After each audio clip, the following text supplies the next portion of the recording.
फगुआ खेलले छिनरो गेले दीदी की अंगना गे होलिया खेलले छिनरो गेले दीदी की अंगना गे चुलिया खोल खोल जीजा रंगल को होलिया में जो बना गे चुलिया खोल खोल जीजा रंगल को होलिया में जो बना गे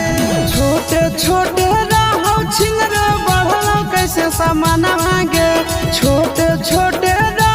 छिनरो बढ़लो कैसे सामान आगे चोलिया खोल खोल जीजा रंगल तो होलिया में जो बना आगे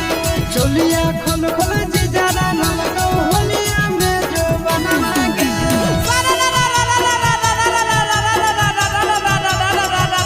हो जोगी दी सारा दादा हो तो बियाह जाई भी ससुरा हो तो बियाह जाई भी ससुरा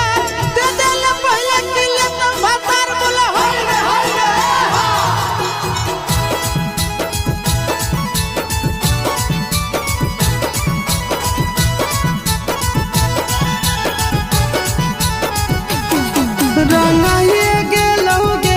छिनरो भीतर के खजानावा नसाइए गेलौगे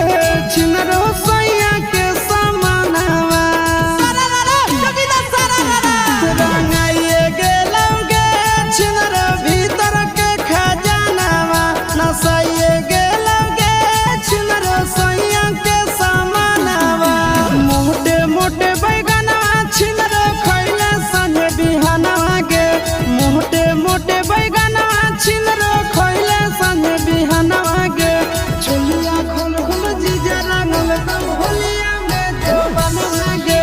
चोलिया खोल खोल जीजा रंगल तो होलिया में जो बना गे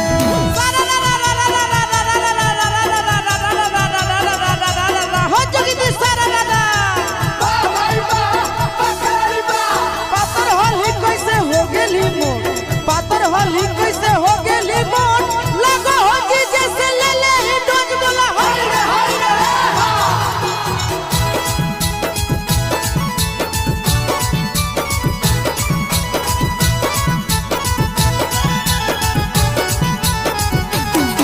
छुआइए दिल कहूगे